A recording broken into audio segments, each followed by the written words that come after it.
Hello everyone on the internet. What is happening today? I'm doing great. It's been a while since I filmed actually. It's last thing I was filming was our trip to Saskatchewan, and that was over a month ago now. Been pretty busy here, doing home renos, and so our best friends got married. I've had people come out and visit. Been very busy. Haven't been camping in a little while, and I'm eager to get out camping again, but that's coming up soon. But for today, just going to be doing a little bit of an update. I want to do a walk around the Pathfinder and just give you guys a little build breakdown on that thing.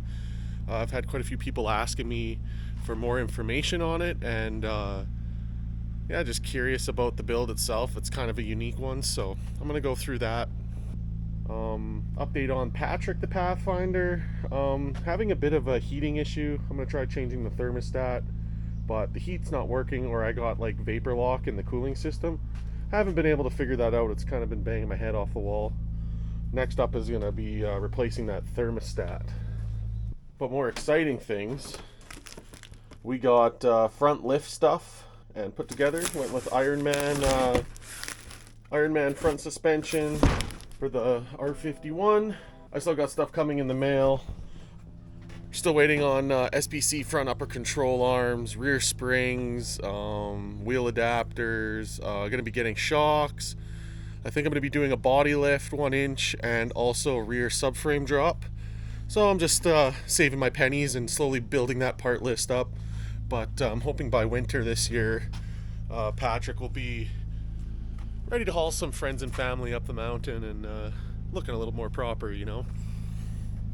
But that's enough about Patrick, the star of the show, the old Patty the Pathfinder. I'm gonna take this thing up the mountain. We're gonna go somewhere pretty, and we're gonna do a walk around. Let's go.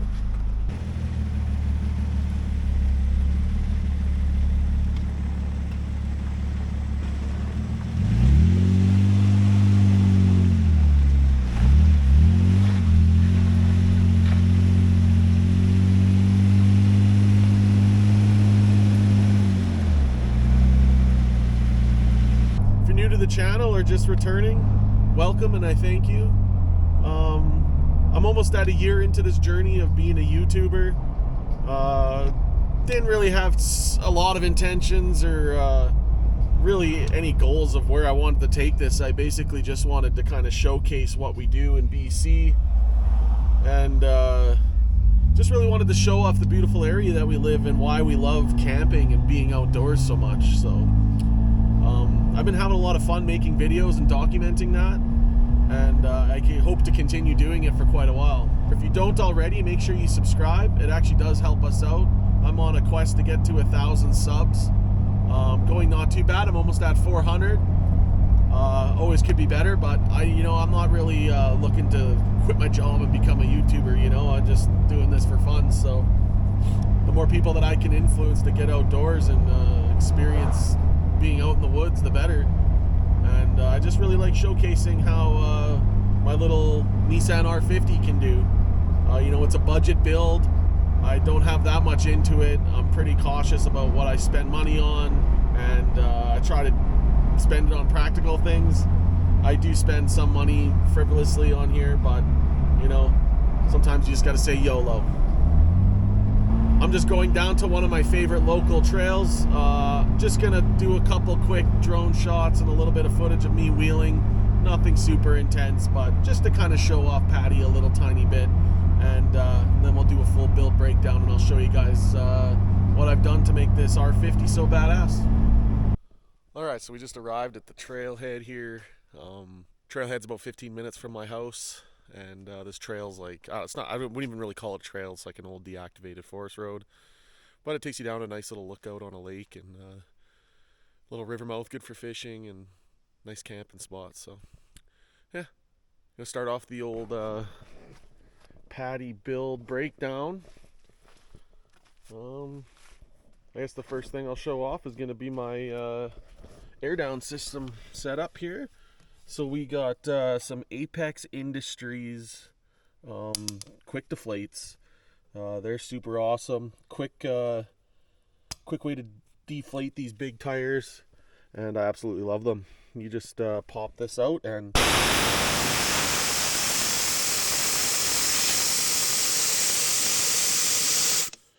just like that, we're from about what was that, 35, and now we're down to just under 20.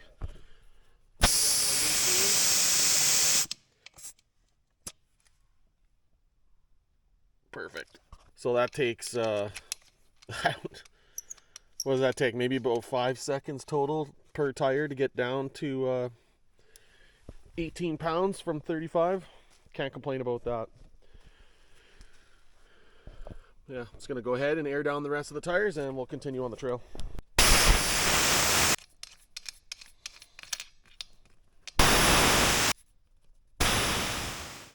All right, so my go-to air down is typically always 18. I find it makes a night and day difference on the trail. 18's just really nice. Feels like you're, especially on my 35s, it just feels like you're floating on a cloud. I really love it.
Alright, so we've made it down to my special place where I'm going to show you guys my 2003 Nissan Pathfinder, aka Patty the Batty.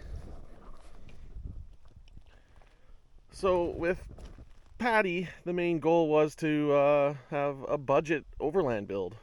Moved to BC 5 years ago almost now, and my first winter out here I was driving a rear-wheel drive Dodge Cummins, and Salmon Arms basically all on the side of a mountain, so there's lots of steep hills and grades everywhere, and I was having a really hard time getting around. So I was on the search for a cheap 4x4. Being a Nissan guy and not wanting to pay Toyota tax, I ended up in an R50 Pathfinder. I picked this up for $4,500 Canadian. It had 270,000 clicks on it, and it was basically bone stock. I'll toss a picture up so you can see what it looked like when I bought it. Since then, it's gone through a pretty big change. It's gone through a few different stages as well. It started out with just a spacer lift front and rear 32s on the stock wheels, but I didn't like that because when I had a bunch of gear in the back, I was finding that I was bottoming out a lot in the rear, and basically the old worn out stock suspension couldn't handle any weight. So that got me on the search for something more. So I ended up with swapping in some Land Rover Defender springs. These are NRC 9448s. They give about 4.5-inch lift, and they're a higher spring rate than OEM replacements. And I also have a 2.5-inch spacer in the rear to help with the rake I was dealing with. Rear shocks are some Bilstein 5100s. They're the 33185569 5125 series. Sorry, not 5100s. Those are off an F250. Basically, the only reason I went to those is because they got a lot more upwards and downwards travel. So I'm able to get this thing flexing out pretty nice on the trail. As far as suspension in the rear, it's pretty well about the gist of her. I got a custom Panhard bar relocation bracket. And yeah, that's pretty much it for suspension in the rear. See, there's a, oh, it's full. Party. Lucky for me, I get a full Twisted Tea here. Oh. I'm just gonna dump this out on the ground and don't litter, people. It's very rude. That's what's ruining the backcountry. So that's about it for in the rear for suspension. The front's a little bit more of a feat. There's not a lot of aftermarket support for these Pathfinders, so what a guy's gotta do is do a subframe drop.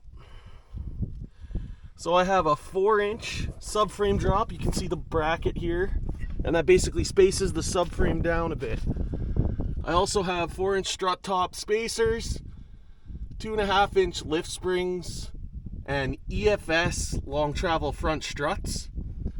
R50 Pathfinders have a McPherson strut setup, which is easy to work on, downside kind of weak. I have bent a few lower control arms in my day. I haven't bent a tie rod, I don't know how, and I've gone through probably about 8, I would say 7 or 8 CV axles. The boots always just get torn because I'm at such an extreme angle, and yeah, they just wear out prematurely. They don't make extended brake lines for my setup. So for extended brake lines in the rear, I'm actually rocking Xterra second gen Xterra rear brake lines. And in the front, I'm actually rocking Nissan Rogue brake lines because they're a little bit longer. So I was looking for some brake lines that were longer than the OEM ones. I went to a parts store, did some cross-referencing, and found out that Nissan Rogue front brake lines are about 4 inches longer, which is perfect. That's exactly what I was looking for. So I struggle with putting lots of stuff on because I like to keep it light. So I went with a Coastal Off-Road center portion of their front bumper for these, and I added some tube or hybrid bumper style, whatever you want to call it. I like the look of the tube versus like the Batwing kind of thing, and I just think it looks a little bit cooler. Just a personal preference, really. Got it powder coated locally here, and yeah, I think it turned out pretty good.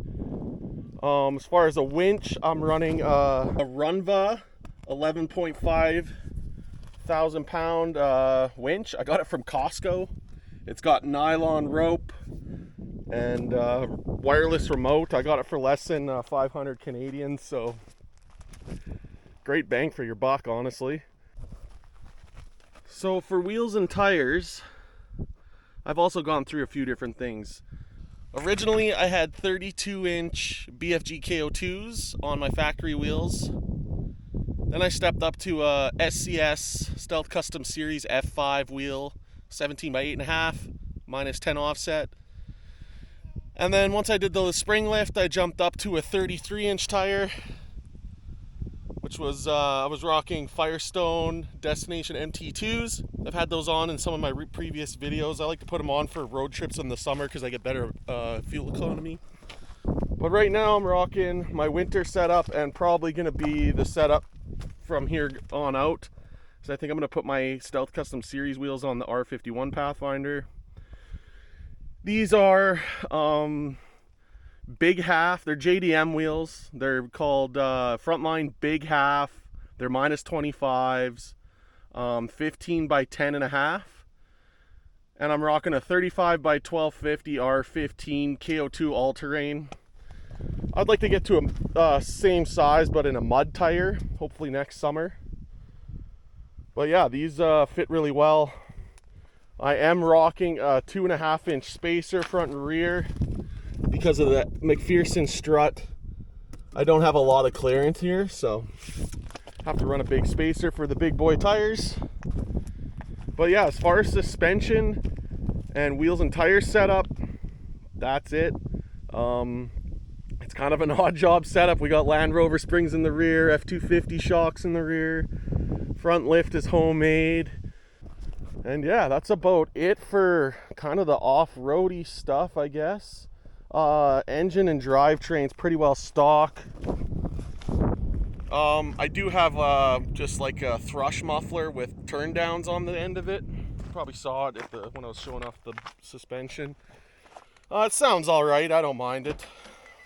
As far as interior goes, she's pretty well stock. I haven't done a whole lot. Got a cheap Amazon head unit, mag mount for my cell phone. I got a GoPro mount up here. I do have a radio. It's just a cheap Amazon unit. Does the trick. Also got a 6-gang panel switch here. This is how I operate all my lights, air compressors on there. I got some rear beacons, you know, all that fun stuff. Pretty straightforward on the inside though here. I'll just turn the lights on real quick. It's daytime, so I can't really show off a whole lot, but I just wanted to show how this all works. I don't have the rounds on anymore. I'm going to hook those up. I want to get a light bar, so soon I'll have a light bar, but we got the rear caution light, rear spotlights, air compressor, rock lights, and these are the hood lights. And then I have my the DOT fogs are hooked up to my OEM fog switch, and then obviously just headlights. But yeah, you can see all the business.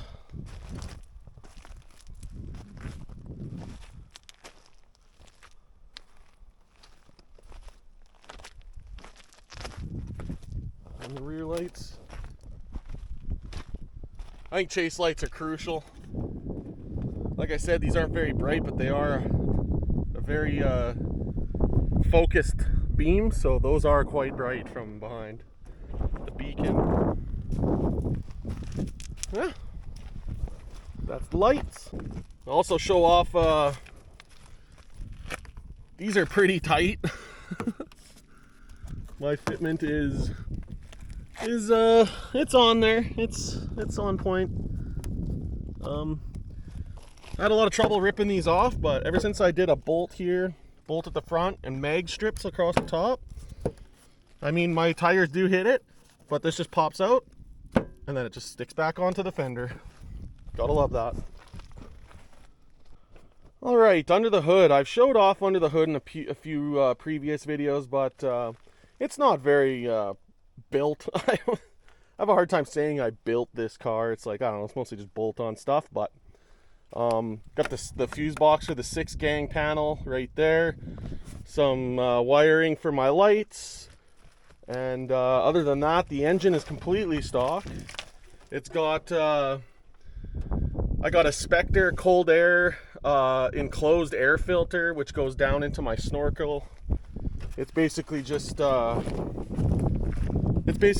like flex pipe down here and some couplers. Pretty straightforward stuff. Comes up through the fender and hooks up to my snorkel. And then I got a pre-cleaner there. As you can see, it's very dirty right now. It's doing its job, keeping some of the dirt out of my air filter. Yeah, and then I guess the last other thing I really did under the hood was I relocated my washer fluid tank. So before, the washer fluid tank was actually just up under here, and it was very ugly. It just hang out underneath here. It was exposed to like damages. So I just got rid of it. Ran the piping over to here, rewired it. Well, I didn't have to rewire it, but I just extended the wires. I was able to use the OEM washer fluid squirter motors. And yeah, that's pretty straightforward. Just a real crude L bracket here for that to bolt on. We got a front and a rear. These are from Amazon as well. I think I paid about 30 bucks each for these. And they're for side-by-sides, so, but worked awesome for my application. Keeps it under the hood, out of the way from getting damaged, and just looks better aesthetically. So one other mod that I have done to the drivetrain of this Pathfinder is re-gear. I've explained it before, but the R50s actually don't have any aftermarket support for re-gearing. So basically what you got to do is you got to find yourself the one and only option is a 4.6 from a 4.3. Those gears came in Xteras and some R50s and QX4s. They're a little bit hard to find, but I was able to source a front from a junkyard and the rear from a friend. Front is out of a older QX4 and the rear is out of an Xtera with an LSD. I used to have an open diff, but now I have LSD along with 4.6 gears, and I'm happy I went with it. It was a pretty easy upgrade. And I definitely noticed a bit of a mileage increase and a little bit more pep on the highway and stuff. So I'm happy with that. All right, so up to the roof. We got ourselves a really cheap, kind of a piece of crap roof rack. It's rattly. It's starting to fall apart. But honestly, I paid $100 for this thing, and I've had it on here for going on 4 years now. And it does the trick, I'll be honest. I usually throw my 2 totes up here, and I'll put some gas up here, and I got lots of room for everything I need to haul. I know lots of people run the full size Prinsu style racks or whatever, but you know, I really like my sunroof, so I like to use that. And this setup has really been treating me well, so I'd like to get it remade the same size but a little bit more better quality. But until that happens, this is doing the trick. I got some tie downs for my canoe. It's all just fixed to the factory roof rails here. And yeah, does the trick. I got some rubber gator mounts on here, hold my shovel up here. And on the other side, I got my awning bolted down. It's not to the rack, it's bolted down to the rails. And I use these aluminum L bars right here, set my jerry cans, I can fit 4 10 liters on there, 40 liters, and ties down, fits nice. I'm happy with this setup. Like I said, the only thing I would change was maybe I have a heavier duty rack, but same size. All right, onto the rear swing out. So this rear swing out is actually off of a 96 Pathfinder. I sourced it from a junkyard. Drilled holes, mounted it, bolted it. I see lots of Pathfinder guys. Lots of guys are using riv nuts on this. I don't suggest that. Well, how I did it is I have a bracket on the back side, and I've got riv nuts basically attached to that bracket, and it's sandwiching into the quarter panel. What I've seen is, well, for me personally, I drag my spare tire carrier on real steep departures, and as you can see, there's a bit of body damage here. If that was riv nutted in, that would have got ripped off long ago. So if you are looking to throw an OEM spare tire carrier on your R50, please don't just riv nut it to the sheet metal on the quarter panel. Like that maybe it'll look good and it'll work for your mall crawling, but if you're actually wheeling, you're gonna hit the ground once and rip that off. and I'm speaking from experience because, so yeah, like I was saying, I actually had these are still rib nutted on. There's no structural support here, it's just a bumper and a guide. But this latch I've ripped right out of the sheet metal, so this is actually welded right to the metal now. But yeah, I don't think those rib nuts into the sheet metal can be trusted. As far as swing out mods, not a lot. I got a little table for my burner and for cooking. Just some Amazon hinges I bought off Amazon. And it's just a cutting board bolted to those hinges. Just folds down, sits there. I did raise my rear spare tire up 8 inches as high as I could. And yeah, it gives me a lot more clearance. This used to sit like well below the frame. And I'm happy with that. It's great because I don't drag it nearly as much as I used to. And then I've also welded on this bracket to hold a propane tank. Welded on a bracket for my radio antenna. And then my track boards, they literally are just strapped to the tire. Nothing special. And then, yeah, just the doghouse awning. You've seen it in previous videos. I'm not going to set it up, but I'm really happy with it. Aside from zipper maintenance, which I should have done more of, it's great. It's a 8x8 awning, and I have the full room for it and everything. It's a must-have if you're sleeping out of the back of your rig. It's nice to be able to get out and change and have a little bit of privacy, especially if you're camping somewhere where there's other people. And then also I got the trasheroo. What I keep in the trasheroo are some collapsible water buckets. I got some garbage in there right now. I also keep my toilet chair. I have a collapsible chair that I mounted a toilet seat to because I don't like squatting in the woods. And if you do backcountry camping, you know all about squatting in the woods. Keep some straps, couple spare belts, just, you know, that kind of stuff. And I always put other people's beer cans and stuff in there that I find on the trail. I feel like it's like an overlanding must, you know. It doesn't have to be a trasheroo, but any sort of rear spare or tailgate garbage carrier keeps the garbage out of there, and that's the best part about it. I also got this rear license plate relocator. The OEM, this is an OEM one from like an older R50. They got a different trunk. It's a little different. I kind of retrofit. It's pretty rough, but honestly, I don't know. It does a trick. I got the lights working and everything, and it's we got some gaps up here and stuff, but I don't care about that. Into the back, we got a bed. It's just some 3/4 inch plywood. Just some 3/4 inch plywood with some 2x6s. I got a rooftop tent air mattress in here. A couple more blankets, a foamy or two. And yeah, we have really awesome sleeps back here. Like honestly, I absolutely love sleeping in the back of here. It is a little tight, but the only tightness is I wish it was a little bit longer. But really, side to side, it's the same size almost as a queen. It's between a double and a queen, so good amount of room to sleep back here, guys. It's great. We got some fairy lights on the roof for some ambiance. It's pretty dope. In here I got a slide out tote. That's just all our kitchen stuff. And this side I keep my air hoses, the screen meshes for my windows in the summer camping. A little bit of storage there. This side I got my burner, sunshade, axe, wiener sticks. I usually keep a bunch of stuff in here. I can fit a case of beer there, no problem. And then in here I got my Smittybilt 5.56 CFM. I hard mounted it under the bed. Kind of got sick of the game where I had to open my hood and hook it up to the battery and drag wires out everywhere. You know, I'm a man of simplicity. I like to just, you know, hit a button. I'm on my way.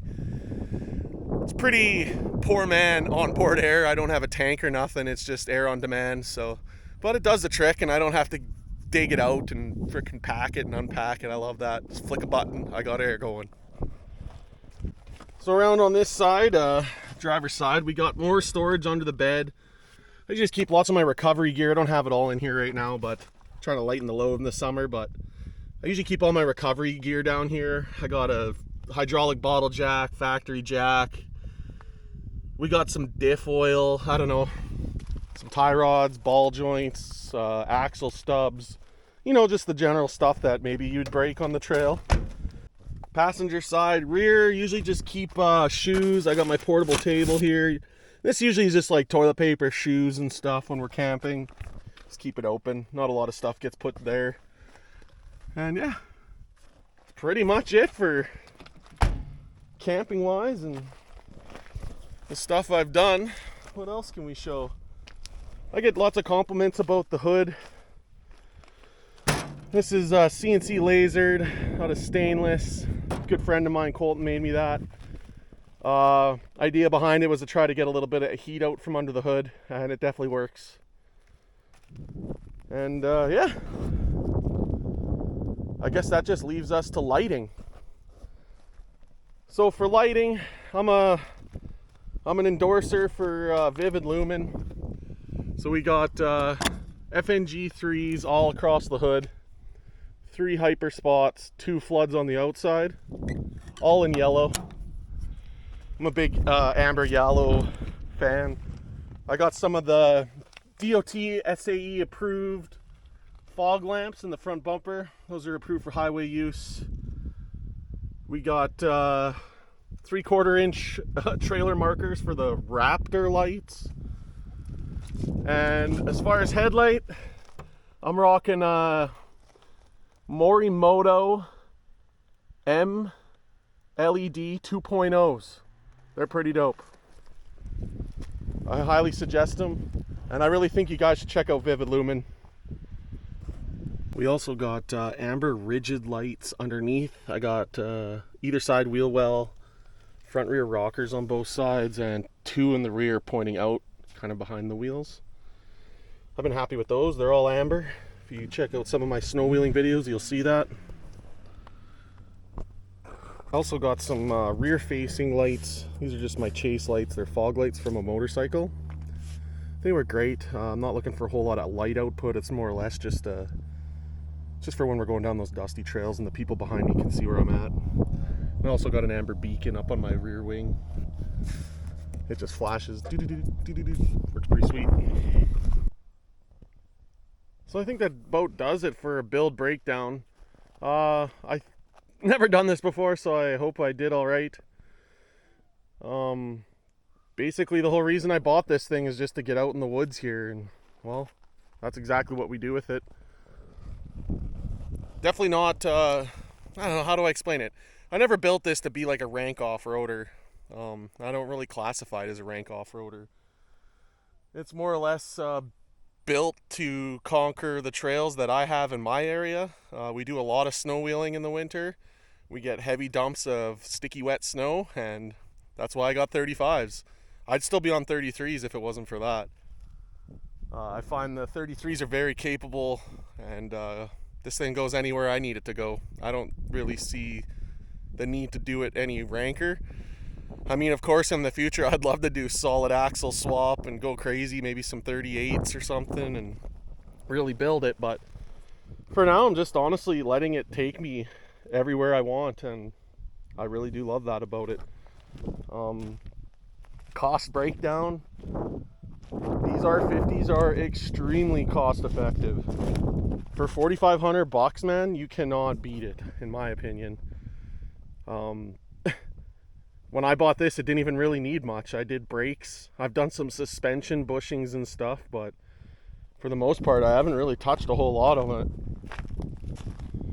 So I would say lift. I'm sitting around $1,200 in lift.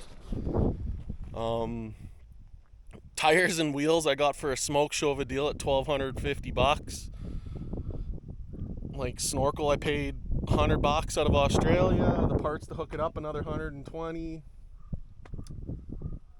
Awning was like with the room $800. Rear spare tire carrier I got for $50. Everything else I did to it was free. Bumper I spent $450 on the front bumper. Winch was another $500.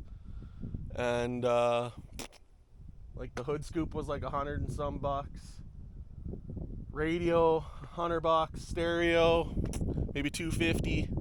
I do have a 12-inch sub just under the back bed. Yeah, it's not an expensive build. I don't think I'm over. I'll be generous and say there's no way I'm over 9K Canadian built for everything said and done the way it sits right now. So honestly, for 9,000 bucks, you can hardly get a factory Toyota. So you tell me what you'd build.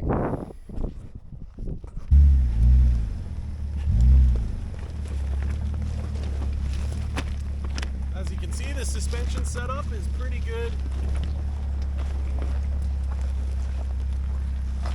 Kind of just goes anywhere. Log right here, over that.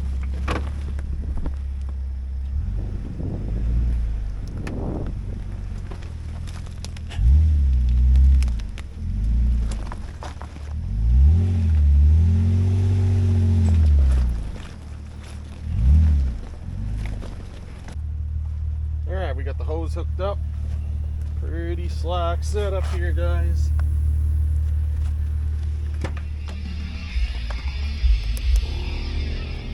And we're airing up. Usually takes about 10 minutes to do all 4 of them. Fall's here, as you can see by the leaves. We're going to be into snow wheeling season here right away, and I personally am excited. I can't wait for fall camping and winter camping, and yeah, then we're on our way. I'll see you guys in the next one. Remember, keep your wheels on the ground. That's some good advice.